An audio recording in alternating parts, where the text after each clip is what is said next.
twinjiye mu cyigisho cy'uno munsi cyo gukorera hanze y'umubiri.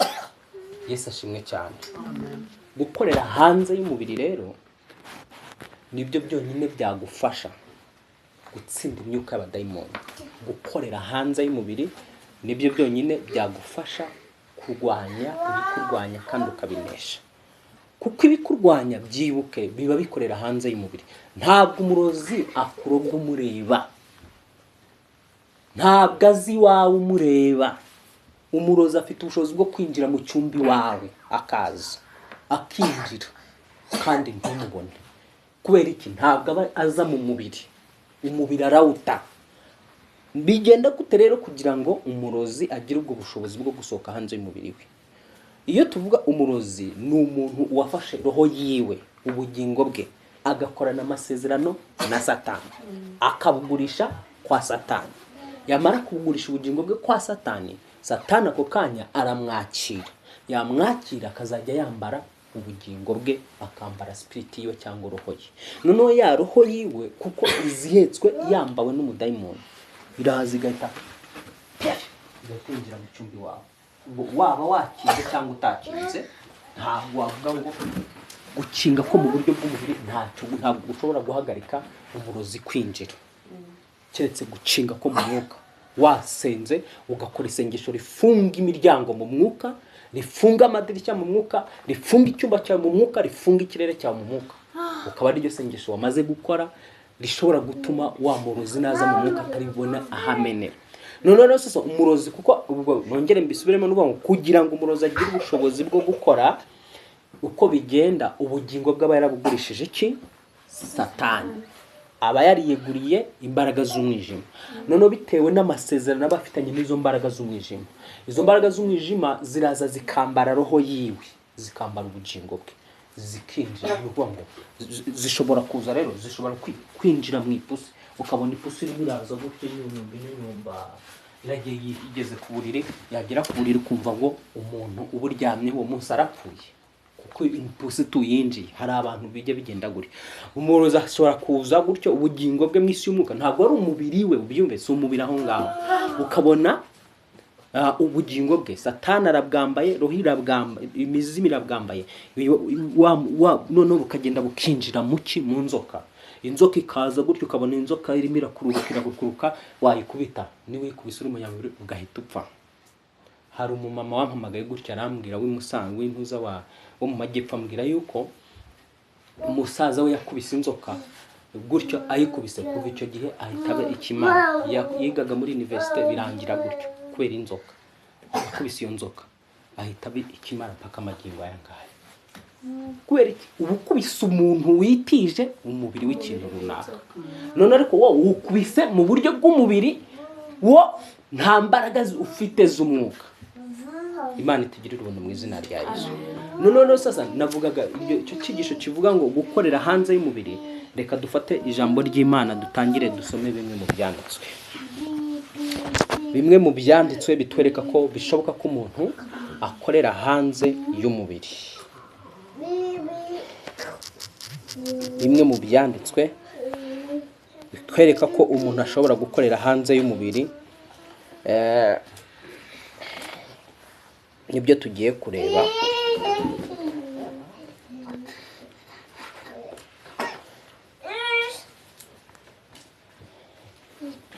Hanyuma turaza gusenga. N'iki cyumweru ni iminsi 40 tugiye kwinjiramo, ni iminsi nyine tuzasenga muri ubwo buryo nyine twinjiye hanze y'umubiri, hanyuma tujye mu mwuka.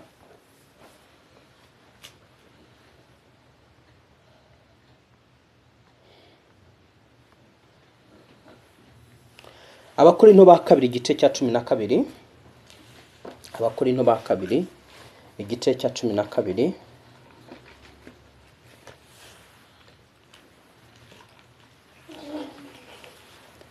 Wenda niyo twahera ku murongo wa mbere.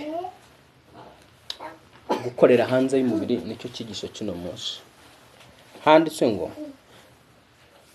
nkwiriye kwirata nubwo bitagira umumaro, reka mbabwire ibyo neretswe n'ibyo nahishuriwe n'umwami wacu. 2 ngo nzi umuntu wo muri Kristo wazamuwe akajyanwa mu ijuru rya gatatu, ubu hashize imyaka 14.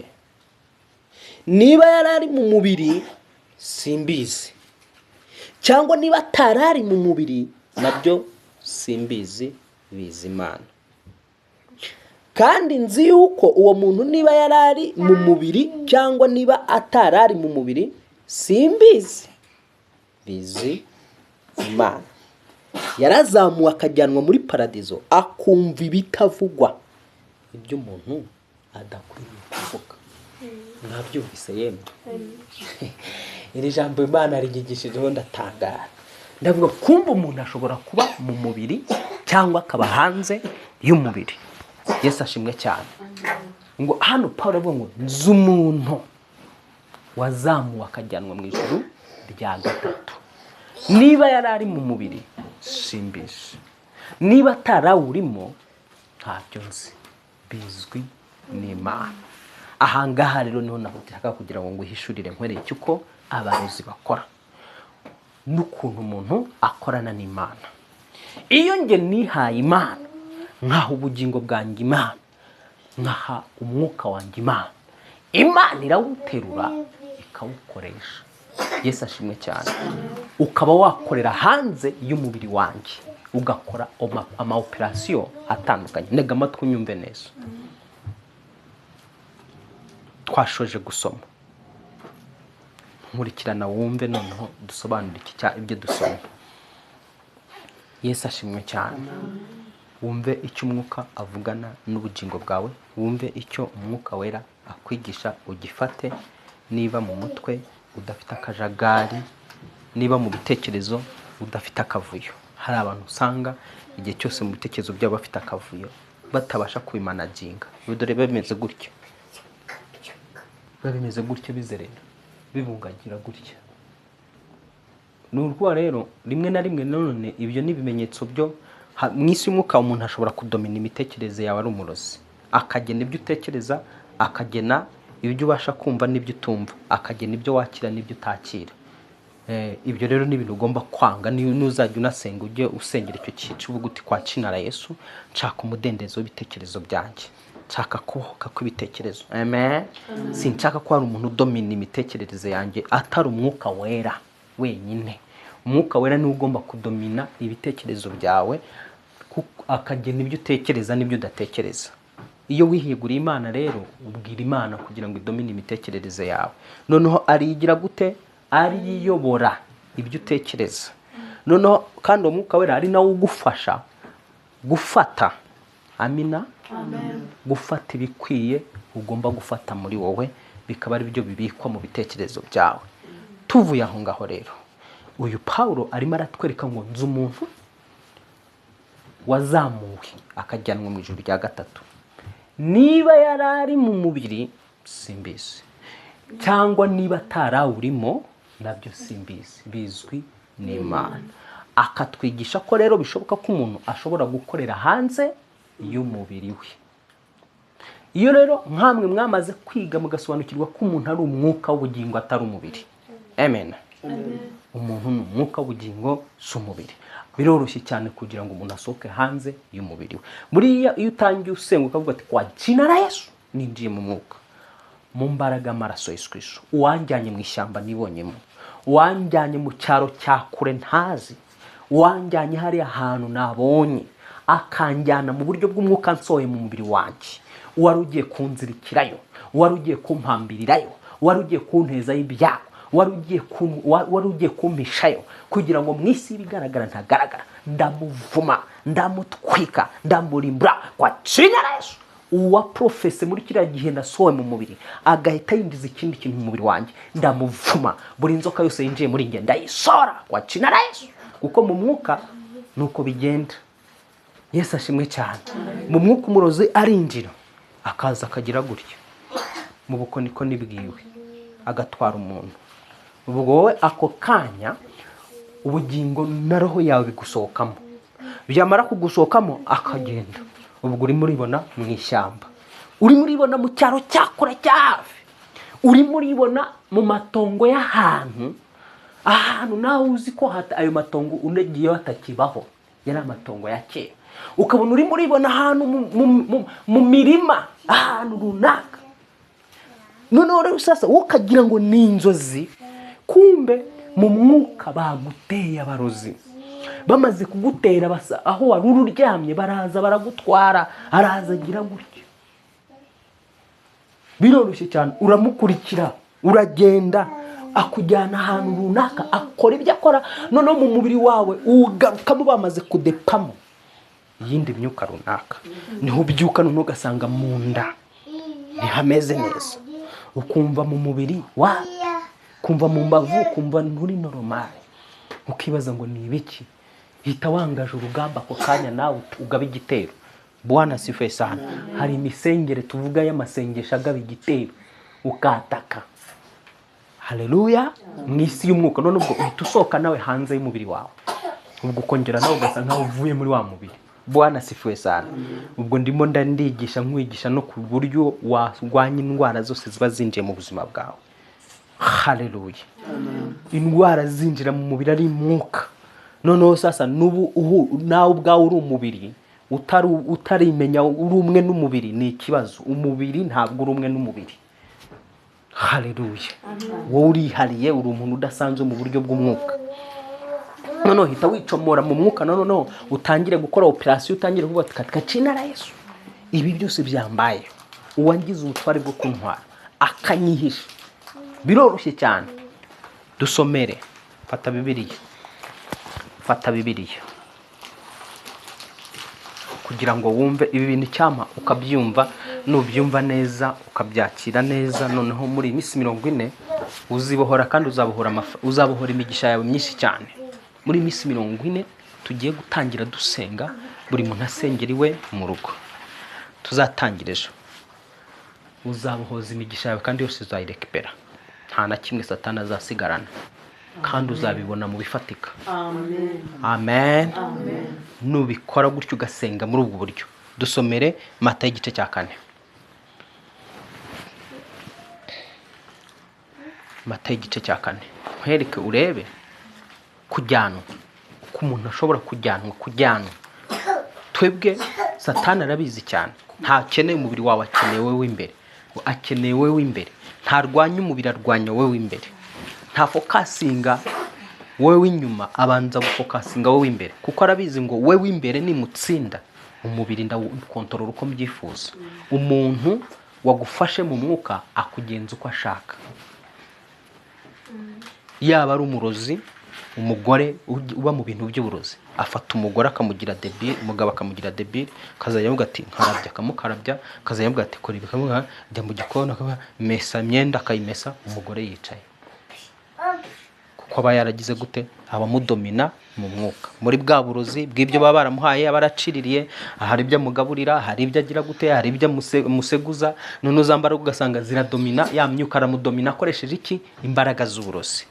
Kandi uburozi, iyo tuvuga uburozi, ujye wumva imyuka, ubundi ni wumva uburozi. Ntukumve ngo ni ibintu biri danje, ngo ni ibintu bavuruze, ngo ni ibintu bagize. Ujye wumva imyuka, yego ikorana n'utwo tuntu nyine bashobora kuvuruga n'imiti bakavanga, ariko ibiba birimo ari wo mwuka nibyo biba biri danje, ariko ibindi byo ntabwo biba bikaze. Yesu ashimwe cyane. Noneho rero sasa niba umurozi ashobora kudomina umuntu gutyo, umuntu akadomina ibitekerezo by'umugabo nk'uko nguko, yarakoresheje uburozi, nta kindi. Urumva, kandi uburozi ni imyuka mibi. Noneho wumva wowe uramutse ufite umwuka mwiza w'Imana n'imbaraga z'ubumana, ntiwadomina buri kimwe cyose. Yesu ashimwe cyane. Wadomina buri kimwe cyose. Niyo mpamvu ubona nk'abantu nka Eliya babashije kudomina abarozi 850 ari umuntu umwe. Bari basanzwe basenga ibyo basenga nibyo bambaza, bakabona ibyo byose. Ariko kuko Eliya yari yahageze, yari yamaze gufunga ikirere cyabo, nta kintu cyabaho. Yesu ashimwe cyane. Muri zimwe mu ntambara basenga musenga, mujye mwibuka kubohoza ibirere byanyu. Hari igikirere cyawe umurozi zakakiboroka akagifata, yamara kugifata no gusenga ntibibe gishoboka. Wazamura agasengesha Mwami Yesu, bitotsi bigagukubita. wavuga mwami Yesu, ibitekerezo bikatangira ukumva utekereje ibyahehe. Wahamagara iki n'iki kumva wapi, kubera iki kirere cyawe kiri boroke, cyafashwe mu isi ya kirose. Imana itugirire ubuntu mu izina rya Yesu. Ngaho dusomere hera ku murongo wa mbere. maze Yesu ajyanwa n'umwuka mu butayu, Maze Yesu ajyanwa n'umwuka mu butayu kugeragezwa n'umwanzi. kugeragezwa n'umwanzi. Amaze iminsi 40 n'amajoro 40 atarya, abona gusonza. Maze Yesu ajyanwa mu butayu. Siko bitangiye usoma? Yego. Maze Yesu ajyanwa mu butayu. Wakwibaza ngo ninde wamujyanye mu butayu? Ko ijambo rivuze ngo maze Yesu ajyanwa mu butayu. Ntabwo ijambo rivuze ngo ajya mu butayu. Ajyanwa mu butayu. Nuvuga ngo hari uwundi mwuka waje uramutwara, wari umujyana muri ubwo butayu. Ubwo bigaragara hita wumva ko kantu ko nawe hari umwuka waza ukagutwara. Niba Yesu yarajyana, urinde ufite imbaraga ziruta za Yesu. Bibaze niba ufite imbaraga zifite za Yesu. Uwo muntu rero yarajyana. Yesu nawe arajyanwa. Nawe rero ushobora kujyana. Umurozi arinjira rwose akakujyana mu buryo bw'umwuka, akagufata akagutwara. Umurozi aragusuhuza akagutwara, kandi utabizi ko ari wagutwaye mu kugusuhuza. Umurozi agutwarira mu mafaranga. Haza nkaguha amafaranga ukavuze ngo ndwaye, ariko kandi nkaba nzi ngo ndagutwara ngufatiye muri ayo mafaranga. Umurozi yagufatira muri gift, akaza atakira gift, ariko iyo gift akayigutwariramo. Urabizi hari abantu mu bukwe Imana igihishura ati hari gift musengera ama gift, hari gift ugasanga umwuka warahishuye nk'ibintu nk'ibyo ku bantu bamakwe gutyo. Ko gift kabisa bayigufatiramo. Yesu ashimwe cyane. Ariko mu buryo ibyo ni bikorerwa mu mwuka. None sasa kugira ngo uneshe ibyo binyamyuka, nuko nawe ugomba kuba waramaze kwisobanukirwa ko umunyamwuka ubasha gukorera hanze y'umubiri wawe. Umuntu wese wakoreye hanze y'umubiri abasha gukora ibitangaza bikomeye cyane. Umuntu wese wabaye hanze y'umubiri ashobora kubona ibikomeye, ashobora kumva ibitumbwa. Hano Paulo yavuze ngo yarazamuye uwo muntu ngo ajyanwa muri paradizo, ngo yumva ibitari byo kumvwa n'ibitari byo kuvuga. Kumbe ukabona ko hari yindi si ushobora kwinjiramo ukumva ibitari byo kumvwa. Bwana sifiwe sana. Ariko iyo si kugira ngo uyinjiremo bigusaba kuba wabaye hanze y'umubiri. Yesu ashimwe cyane. Ibyo nibyo bita kujya mu mwuka. No kuba hanze y'umubiri. Haleluya. Komeza usome noneho. Umushukanyi aramwegera aramubwira ati, niba uri umwana w'Imana, bwira aya mabuye ahinduke imitsima. Aramusubiza ati, handitswe ngo umuntu ntatungwa n'umutima gusa, ahubwo atungwa n'amagambo yose. Subiramo, ndabona abantu bari kugenda. Abantu murajagaraye sinzi impamvu. Ni mwuka bwoko kiri gujarajaza abantu. Umushukanyi aramwegera aramubwira ati, Umushukanyi aramwegera aramubwira ati, niba Yesu yaregerewe n'umushukanyi, wowe urinde atakwegera. Ibyo nabyo byibaza. Yesu umwana w'Imana cyangwa se Imana, turabona umushukanyi amwegera. Niyo mpamvu ugomba kugira iki? Amakenga. Ukibaza ngo niba Yesu umukiza wanjye akaba umukiza wawe, umushukanyi yaragize ubushobozi bwo kuza akamwegera akamuganiriza, ese ngiye buriya ntabwo yanganiriza akanshuka? Ubu se waba umuhanuzi kuruta Yesu? Yesu yari umuhanuzi, yari umwigisha. Umushukanyi yaramwegereye, yari n'intumwa. Waba intumwa kuruta Yesu? Aho niyo mpamvu bahanuzi mugomba kuba maso. Niba umuhanuzi mukuru wacu witwa Kristo Yesu, umushukanyi yaramwegereye. We muhanuzi wowe utaragera ha Yesu, ni gute uwo mushukanyi atakubeshya? Ngo uri intumwa. Niba intumwa ikomeye iri hejuru y'izindi ntumwa ari we Yesu Kristo, yaregerewe n'umushukanyi akamwegera, we hano mu isi uri intumwa, uri apotre bwoko ki umushukanyi atakwegera? Ngo uri umwigisha, uri umwigisha bwoko, niba uri umwigisha waruta nde Yesu, niba umwigisha mukuru, master wa masters, baramwegereye bakamubwira bakamushuka, njyewe ndinde wowe urinde. Aho ngaho nugomba kugira amakenga, ahubwo biriya byose, ibingibi byose byabereyeho kugira ngo Imana itwigishe dufungure. Suko Yesu yarigize umunyantege, ariko hari ibintu yemeye ko bimubaho kugira ngo twebwe tubyigireho, tumenye uko twitwara nuko twifata, tumenye nuko tugomba kuba maso. Yesu ashimwe cyane. Komeza hepfo.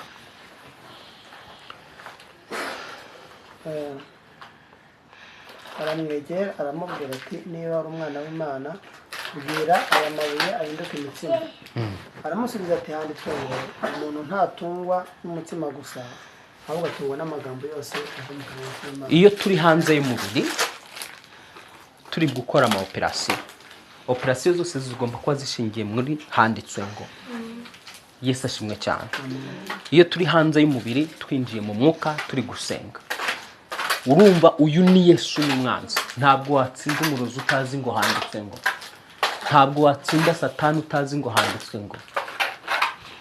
Yesu ashimwe cyane. Ni ngombwa rero ko mu bwonko bwawe no mu mutima wawe habikwa ijambo ry'Imana. Dawidi yaravuze ngo nabitse ijambo ryawe mu mutima wanjye kugira ngo ntagucumura. Hanze y'umubiri igikora ni handitswe ngo. Ntabwo hakora amagambo ashingiye ku marangamutima yawe, ntabwo hakora amagambo ashingiye mu mitekerereze yawe. Ni amagambo yandikishijwe n'Imana, Imana ikayandika. Ayo niyo akora mu isi y'umwuka igihe cyose uri hanze y'umubiri. Igihe cyose uri hanze y'umubiri ayo magambo niyo akora, kuvuga ngo handitswe ngo. Komeza hepfo. Maze umwanzi amujyana ku murwa wera, amuhagarika ku gasongero k'urusengero. Umvira ijambo, tutugambo tubiri ngo maze umwanzi aramujyana mu murwa wera. Kumva ushobora kwisanga uri kujya ahantu utazi niki kiri kukujyanayo. Yesu yisanze afata gahunda yo kujya mu murwa, ukumva ukuntu byagenze. Yesu yisanze kuko urumva umwanzi wamujyanye ntabwo yagaragaraga mu buryo bw'umubiri. Biba mu yandi magambo kugira ngo usobanukirwe neza, Yesu yisanze yumva yuko agomba kujya i Yerusalemu, nkuko wakwiyumva uvuga uti reka nje mu mujyi.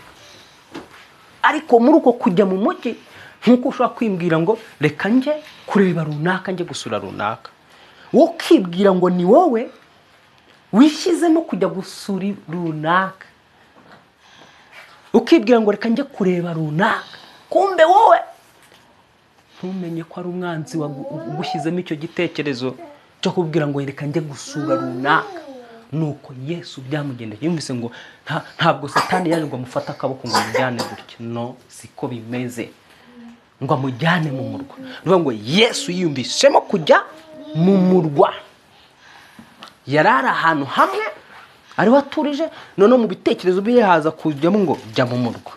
None rero umwanzi niko ariko kujya mu murwa n'umwanzi ugize gute umujyanye.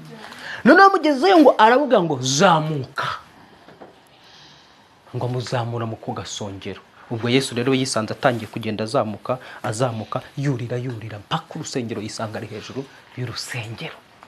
Ariko niki kiri gukora ako kanya? No umwanzi mubwiye mu bitekerezo, wamubwiye muremwe imbere, nawe arazamuka aragenda. Mwabyumvise yemwe? Igisuzuma rero gahunda zawe za buri munsi, wibaze se umwuka uko ndi kwimvamo najya kwa runaka, ese ni amahoro? Ko ndi kwimvamo ngo njye gusura runaka, ese ni amahoro? Ese niki kinjyanye? Bwana sifiwe sana. Noneho sasa nubwo twenda ngiye kujyayo mbaganirize dusenge, ni amahoro. Ariko nugupfa kugenda just kugenda gusa ngo ngiye kureba runaka nta mpamvu. Uzi ko nge numpamagara akambwira ngo pastor muraho ko ngushaka se, ndamaze uranshakira iki? Mfite amazi uranshakira iki? Ngo nifuza ko tubonana gusa. Kubonana gusa? Nje mitumwe ko mitankubaza kubonana gusa. Nise hanyuma yo kubonana hakabiki. Nitamubaza gutyo kugira numbe je simpa kubonana n'umuntu gutyo, kubonana gutyo ntacyo tugamije. Ibaze ntacyo tugamije kubonana gusa, mbona kubonana gusa mbanza kumva none mu mutima w'umuntu urambwira ngo kubonana gusa ntabwo byakunda, ntabwo ngenge mpfa kubonana n'umuntu. Mbanza kumva n'iki kigenderewe, n'iki kigomba gutuma tubonana. Nakumva ko icyo gituma tugomba kubonana ari ngombwa tukabona kubonana. Nakumva icyo kitari ngombwa, ahubwo hari ibintu twaganira gutyo kuri telefoni bikarangira, tukaganira kuri telefoni bikarangira. Yesu ashimwe cyane. Urumva rero abantu bapfa kugenda gutyo gusa, agapfa kugenda akajya guhura n'umuntu nta mpamvu ntacyo. Abo bantu bisanga bari ari umwanzi urimo uraboshya, niho ugasanga ahise gukonekita n'umukozi wa Satani, umukozi wa Satani kugira ngo uzamwikure mu maboko bikazaba urugamba. Yesu ashimwe cyane. Uyu Yesu rero ubiyumve, umwigireho, wumve ibyamubayeho, nawe bigutere amakenga, uvuga ati nibi byarabaye ku mwami wanjye, umunyembaraga undusha imbaraga, master wa masters,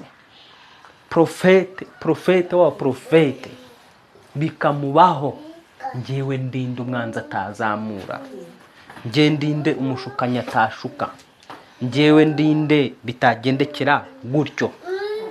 Bigutere rero kumenya uko ugomba kwifata mu buryo muri izi ntambara z'umwuka. Yesu ashimwe cyane. Urumva rero sasa nigishaga uburyo bwo gukorera hanze y'umubiri ukava mu mwuka, ariko muri uwo mwuka ukaba uri umuntu ufite gushishoza no kureba kure. Yesu ashimwe cyane. Ufite gushishoza, ufite ubwenge bw'Imana bwose, ubwenge bw'ubumana buhagije muri wowe. Kuko abarozi nabo baba bafite ubwenge bw'abadayimoni, baba bazi ngo ningenda, ubwo ngarutse kuri za nzozi zo kurota uri kumwe n'abantu utazi, uri kumwe n'umuntu utazi, buriya si uko uba utamuzi. Uriya murozi ni umurozi mu bwenge bwe, aravuga ati nimwiyereka nkambara ishusho yanjye bwite, aramvumbura uyu muntu nkurikije icyiciro agezeho cy'ubumenyi. Kuko nyine umurozi aba areba ubumenyi ufite uko bungana, aravuga nkurikije ubumenyi uyu nguyu afite, nimwiyereka sindi bumukira, araza kuntwika, araza kundimbura, misiyo yanjye sindi buyigereho. Akadesida akavuga ngo reka nambare isura. Baba bafite amasura bibye y'abantu, bya bindi tujya twumva ngo iyo wumva ngo umuntu bamwambitse maske mu buryo bw'umwuka, isura y'abarozi baba barayitwaye bakamwambika maske. Noneho sasa umuntu akagaragara nk'umukecuru kandi ari inkumi, umusore akagaragara nk'umusaza kandi akiri muto. Nguvuga ngo isura, ayo mashusho, ayo masura yabo mu isi y'umwuka Satani abarozi baba barayibye. Noneho rero niyo bambara, ugasanga noneho uri mu nzozi uri kubona uri kumwe n'umuntu utazi, ariko siko kuri, ahubwo uwo murozi uramuzi, ahubwo we yiyambitse iyindi sura mu isi ya za roho cyangwa se mu isi y'imyuka. Noneho rero uri mu isi y'imyuka, ashobora guteza ibibazo, ashobora guteza ibyago, ashobora gukereya kanseri, ashobora gukereya diyabete, ashobora gukereya sida. Ugasanga ufite indwara idasobanutse washyizwemo n'abo bantu bakereye mu mubiri wawe. Bayikereye gute? Bagucunze usinziriye ushyizweyo. Muri uko gucunga usinziriye ushyizweyo, baraza bakereya ya ndwara, baratongera, baravuga baratongera, bohereza mu mubiri wawe ibyo birwara. Noneho za ndwara kuko ari iz'umwuka, uzazijyana kwa muganga bazihata imiti zanjye gushira. Icyo abaganga bazakora ni ukoroshya, kugabanya uburibwe, gusunika iminsi kugira ngo udapfa, ariko ntibazakuraho cya kibazo cya kirozi, kuko bya bintu byakorewe mu mwuka. Za ndwara zishingiye mu mwuka ni indwara z'inkorano zikozwe mu isi y'abarozi, zakozwe n'abana b'umwijima kugira ngo batoteze bamwe mu basenga cyangwa bamwe mu bo bagomba gutotezwa. Vuga uti mu izina rya Yesu Kristo, wapfuye akazuka, nicomoye mu batotezwa n'imyuka mibi, nicomoye mu bageragezwa n'imyuka y'abadayimoni. Mu izina rya Yesu Kristo, wapfuye akazuka, mu bakinirirwaho imikino y'abadayimoni sindimo mu izina rya Yesu wapfuye akazuka. Mu bageragerezwaho indwara z'inkorano sindimo mu izina rya Yesu Kristo wapfuye akazuka. Mu bageragerezwaho ubukene bw'ibitererano bw'abarozi sindimo mu izina rya Yesu Kristo wapfuye akazuka. Amen. Ngarukiye aho kuko nyine nta mwanya dufite. Nimwe muzakomeza ayo masengesho buri muntu ku giti cye kuva ejo, ukamenya ngo kumbe namenye nasobanukiwe indwara z'inkorano z'umwuka ntizivurwa n'imiti y'abaganga. Abaganga icyo bakora mu bwenge bwabo bagira ubwo bushobozi bwo kugabanya uburibwe.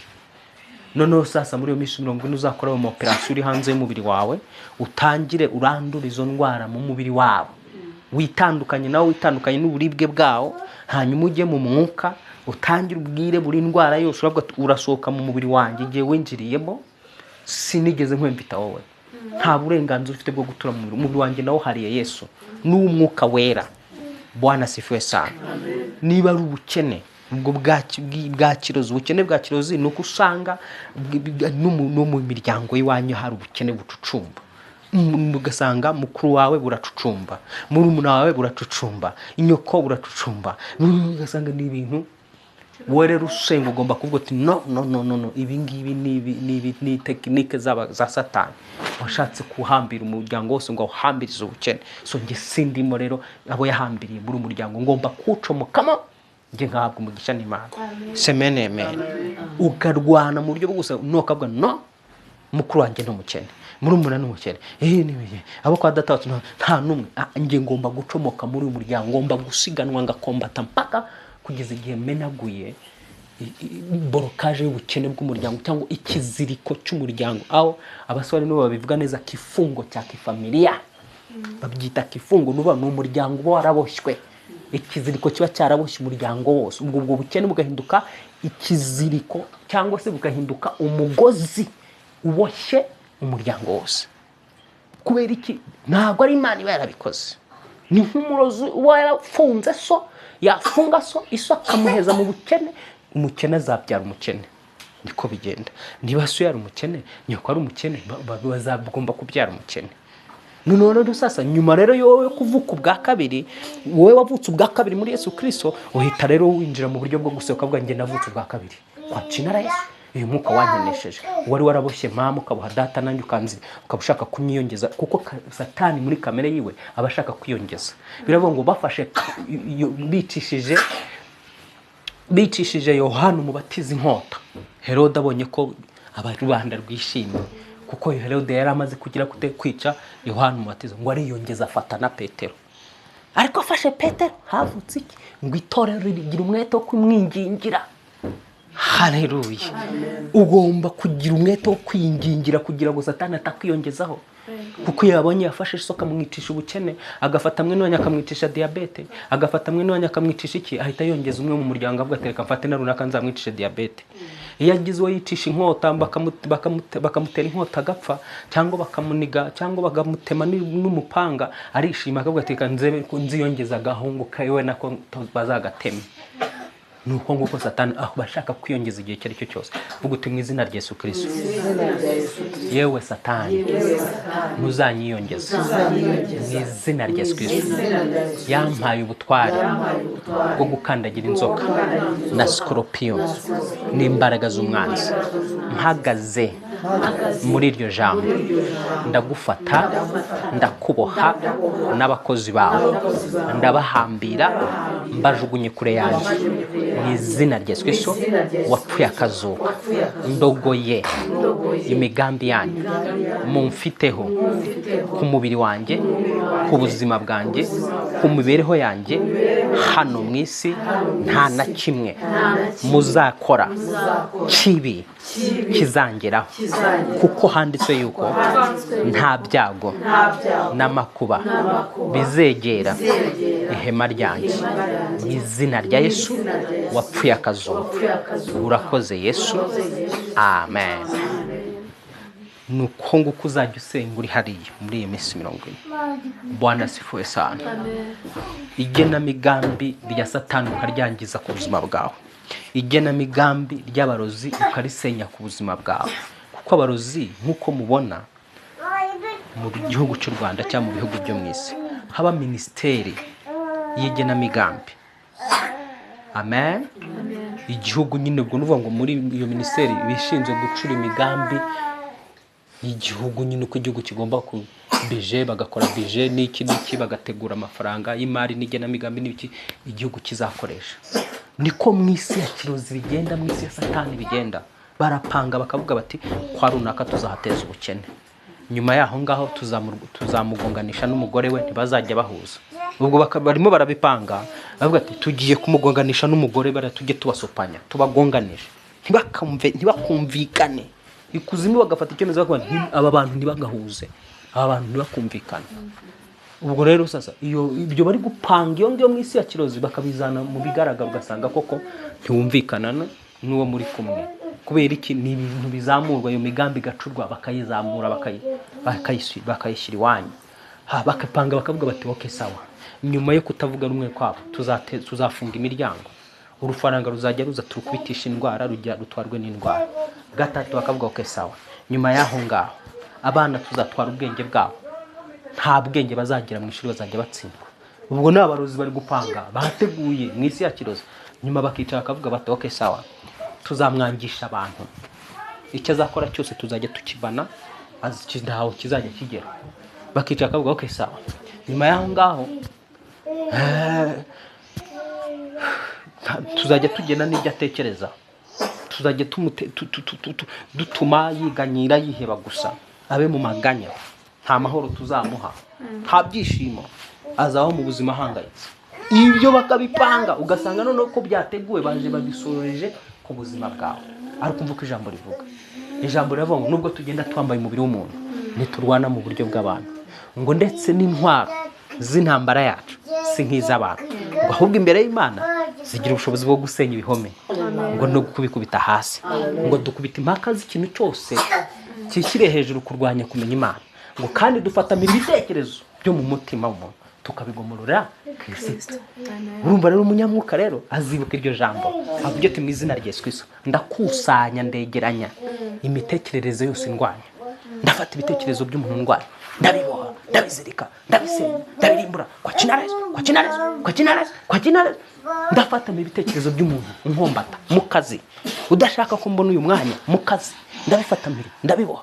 Ndafata ibitekerezo by'umuntu mbuza promotion, ndabisenya kwa kinareza. Uzasenga urwana urugamba, uzisanga winjiye muri Kanani yawe. Amen. Ndafata ibitekerezo by'umuntu wamboshye akanzirika, akamboha, akaboha ubutunzi bwanjye, akaboha suruse z'imigisha yanjye. Ndafata iyo mitekerereze, ndayisenya, ndayikatagura kwa kinareza, ndibohora. Ugatangira kwibohora. Amen. Hari deliverance indi ya mbere mwakorewe, hari muyikorerwa kugira ngo mwinjire mu rugamba mujye kurwana. Amen. Jya mu rugamba witinye intambara, umusirikare wa Kristo mwiza, winjire mu rugamba. Uvuga uti izina rya Yesu, yewe wa muntu we, winjiye mu mubiri wanjye, uturamo, ndagufatamira, ndakuboha, ndakuzika, ngusohoye hanze y'umubiri wanjye, ngusohoye hanze y'itako ryanjye, ngusohoye uzajya sohoka muri uyu mubiri. Uyu mubiri ni wanjye, nawo hawe n'Umwami Yesu, nawo hawe n'Imana ihoraho. Ninjye ugomba kuwubamo, n'uwo nemereye ko agomba kuwubamo, kandi uwo nemerera ugomba kuba mu mubiri wanjye ni Umwuka Wera wenyine, ni Umwami Yesu Kristo. Amen. Uzaburana urwo rugamba, uzarutsinda. Amen. Kuko nyine Imana nayo irareba ikavuga koko gusa uyu muntu nibyo, umubiri we ni mubi, Imana ikabona nibyo. Rwa shitani yandura rwaho ruri, rugahita rubona ko umubiri wawe ari uwawe nyine. None na bya birozi biba byashatse kuturumamo nabyo bikumva ko we ahagurukiye uburenganzira bwe, ntitumukire mu mubiri we koko, bizatangira kukubisa. Amen. Kuko nuwawe uravugisha ukuri, ntago uri kuburana urubanza rw'amahugu. Yesu ashimwe cyane. Rero nutangira kuvuga ngo direct ako kanya uzahita ubohoka mu izina rya Yesu. Sinzi umuntu wari mumbwiriye amagambo ejo ndamwibira ibanga, ndamwira mbareka nkubwire, umuntu ni umuntu ashobora kwiha uwashaka, kwibwira ngo ngo uwo muntu n'uwawe, ngo ni umugabo wawe, ntibibaho. Sobanukirwa, wowe ushobora kwibwira ko ari umugabo wawe ariko nawe afite uburenganzira bwo kwiha uwo ashaka. Kuko umuntu ni umuntu nyine wigenga. Yesu ashimwe cyane.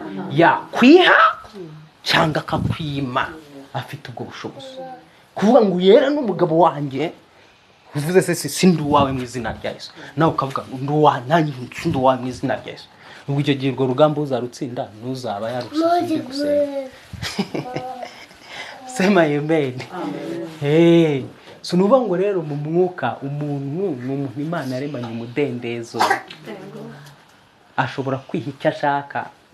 Wakwiha amashitani, wakwiha imbaraga z'umwijima, wakwiha Yesu Kristo. Semene amen.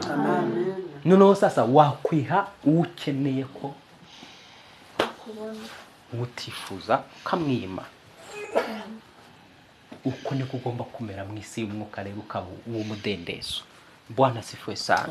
Noneho sasa tuvuge rero ku isengesho ry'abandi baba baratanzwe ibitambo, bakaba baca mu bibazo bitewe n'uko batanzwe ibitambo. Hari abandi babatanzeho kugira ngo bakomere, hari abandi babatanzeho kugira ngo bagire icyubahiro, hari abandi babatanzeho kugira ngo bagire igikundiro, babe birangirire, bakundwe, bamenyekane, babe birangirire, babe abantu b'abasitari.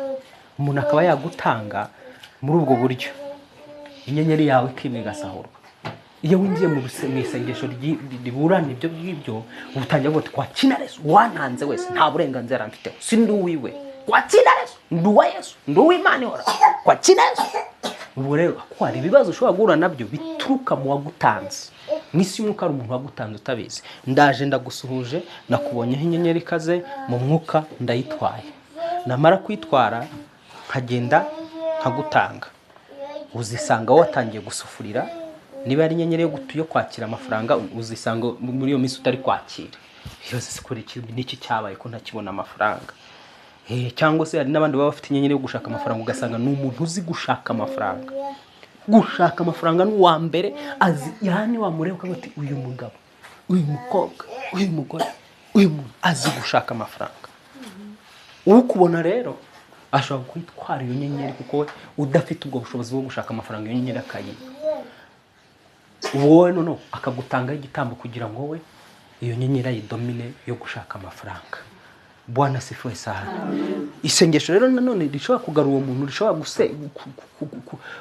gusenya uwo muntu, cyangwa se rishobora kugarura ibyo wanyazwe.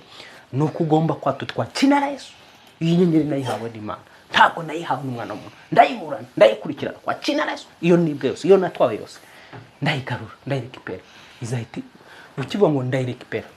Ubwo ujye umenya kandi iyo misengere uba wagiye hanze y'iki y'umubiri. Bwana sifiwe. Noneho hanze y'umubiri niho umwuka wera atangira kuvugana nawe, niho umwuka wera atangira kukugayidinga uburyo usengamo, niho umwuka wera atangira kuvuga ati vuga ibi, niho umwuka wera atangira kuvuga ati senya aha, niho umwuka wera atangira kuvuga ati gaba igitero, niho umwuka wera atangira kugenda nyine agira ugasanga urimo urasenga amagambo yabaye menshi utaza ari guturuka, ari umwuka wera urimo uravugira kuri urwo rurimi rwawe. Bwana sifiwe sana. Semene amen. Umwuka wera akoresha ururimi rwanjye, akoresha akanwa kawe, akoresha n'akawe. Umurozi nawe, itandukaniro ryacu n'umurozi, umurozi we akanwa ke n'umwuka we bikoreshwa n'amashitani, bigakoreshwa n'imyuka mibi, kuko aba yariyeguriye iki iyo myuka mibi. Bwana sifiwe sana.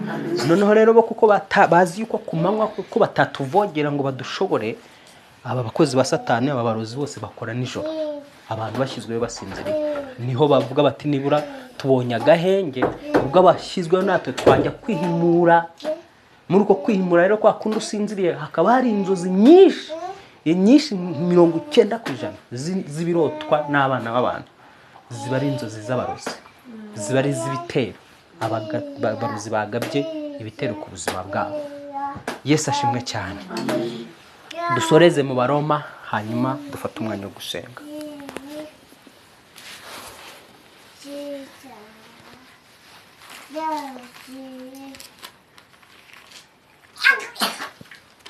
Abaroma igice cy'8.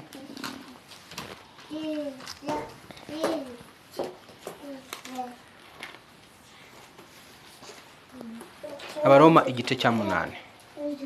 hera ku murongo wa 6 tumve.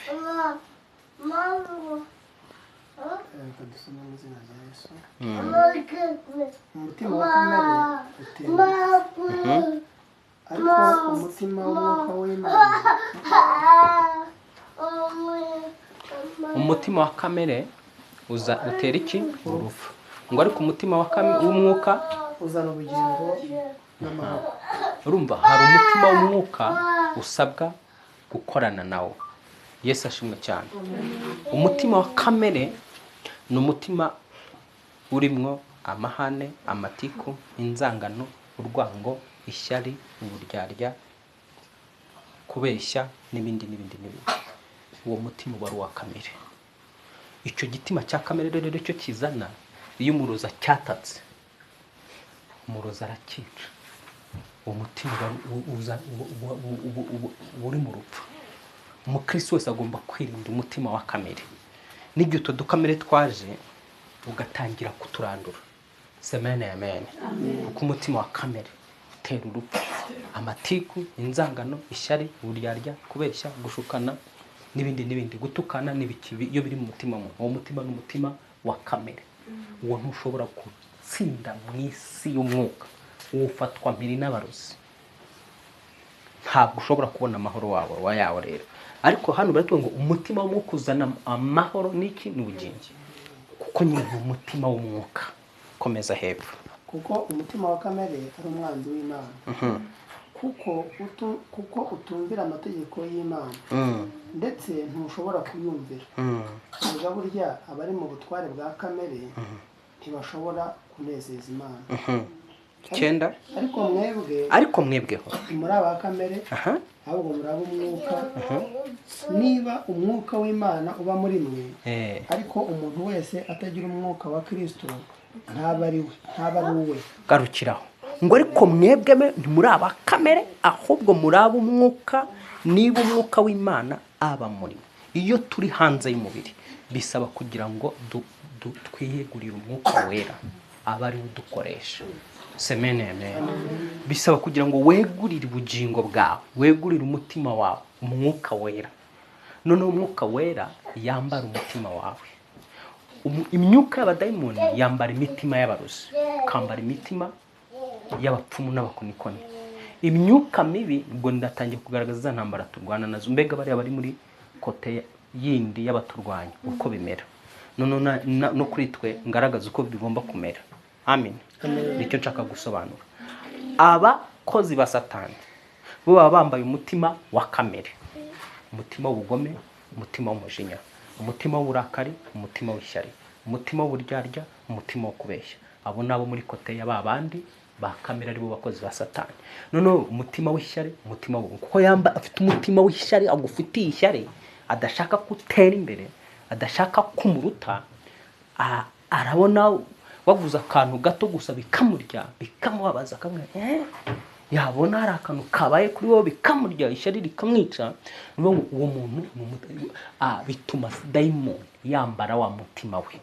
Imyuka mibi irazi kambara wa mutima wa muntu.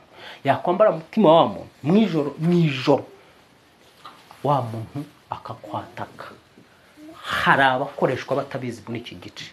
Wa mutima kuko wuzuye ishyari, wuzuye ubugome, wuzuye uburyarya, wuzuye ibyo ngibyo. Mu isi ya kirozi kuzimi kazifata wa mutima ikawambara, ikakwataka yambaye wa mutima wa murozi cyangwa wa muntu. None rero hari ababa babikora babizi, bo none abantu bakora na Satani babizi, bo baramwihaye. Buriya mu isi ya kirozi hari abarozi baroga babizi, hakaba ababore babaregure Satani, hakaba n'abandi barozi baroga batabizi, barafashwe ubugwate. Mu isi ya kirozi ya myuka ibungagira irimo irashakisha imitima imeze gutyo ya kamere. Babona ahantu hari umutima w'ishyari, babona ahantu hari umutima w'uburyarya, babona ahantu hari umutima w'ubeshya, utukana, wuzuye ubugome. Abarozi bakawutiza bakawambara, cyangwa abadayimoni, imyuka mibi, amagini, mizimu bikitiza wa mutima bikataka wa muntu. None wa muntu azisanga ari nk'ahantu mu nzozi ziwe arimo aragaburira umuntu ibiryo. Kumbe ni abarozi bagira gute bari kumukoresha. barimo barakoresha, wisange nawe urimo uragaburirwa na runaka musanzwe muziranye, runaka arimo arakugaburira, muricaye. Kumbe rero mu isi ya kiruzi nuvuga ngo uriya muntu umutima we baba bawucunze bakawambara bakawukoresha bitewe n'ibihagazemo. Yesu ashimwe cyane. Noneho rero ngaruka rero muri twebwe muri kote yacu. Biri kote yacu yavuze ngo twebwe turaba umwuka ntituraba kamere, niba koko umwuka uyazuye Kristo ari muri twe. Yesu ashimwe cyane. Noneho sasa rero nanjye umwuka wera niyeguriye yambara umutima wanjye, yitiza umutima wanjye, akitiza ubugingo bwanjye. Noneho yamara kwitiza ubugingo bwanjye agatangira kwivuna ku banzi b'Imana. Semene emene. Ese ibyo bintu murabyumva yemwe? Agatangira kwivuna ku babisha b'Imana, kuko ni Imana igomba kundi ijambo rivuga ngo uri intorezo yanjye ndwanisha, ngo kandi uri intwaro z'intambara yanjye ndwanisha. Nuvuga ngo iyi Imana ishaka kurwana, ishaka gukubita abanzi bayo, ni wowe igomba gukoresha. Bwana sifiwe sana. Maze iminsi nsenga iryo sengesho mvuga ni Imana, nkoresha wice abarozi bazengereza abantu n'abagome, nkoresha wice abapfumu, wice kanikora bose uzi bakwanga, bataka abantu, bagirira nabi abantu, ko n'abagome. Bwana sifiwe sana. Ubwo ufite ukuntu izambara umutima wanjye, yambara iki ni natura ngo pa wa murozi, umurozi ahita ubuzima bwe buhagarara. Yesu ashimwe cyane. Tugiye kuva aho ngaho rero dufata umwanya wo gusenga. Wumvise wowe icyo usabwa muri kote y'abakurwanya, nabigarutseho imikorere yabo uko bigenda. Ibi mbisobanura kugira ngo hatagira ugira urwitwazo ngo ntiyamenye, umenye uko urwana urugamba rwawe. Ngarutse muri kote yacu twebwe ko umutima wacu kuko tubonye ari umwuka, tuha umwuka wera. Umwuka wera akawambara, yawambara tugasohoka hanze y'imibiri yacu. Twasohoka hanze y'imibiri yacu igihe turi gusenga, hakaba ibintu bikorwa, amaoperasiyo adasanzwe akorwa, tukaba twabohora byinshi umwanzi yagize gute, yari yaratwaye, yarabiboheye mu mwuka. Haleluya, haleluya. Ubwo koko ntiwashimira Imana iguhaye kode y'uburyo ugomba gukora.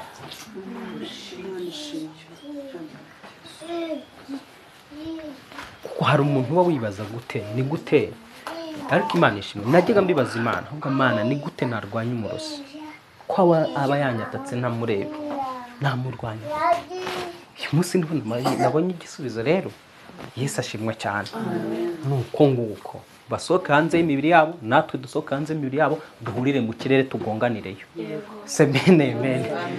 Bo barazana imizimu n'amagini, twebwe turagenda n'umwami Yesu Kristo n'abamarayika b'ijuru. Ni bande bari buneshe?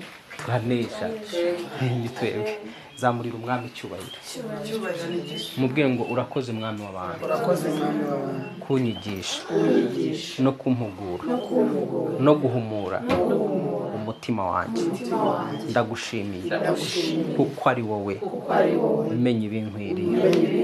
Uyu munsi n'imbaraga zidasanzwe zimanurire mu bugingo bwanjye no mu mutima wanjye. Akanwa kanjye ugahindure ukundi kuntu, ugahindure icumu, ugahindure inkota y'ubugi bw'impande zombi. Ururimi rwanjye ruhindurwe ukundi ndi mu mwuka.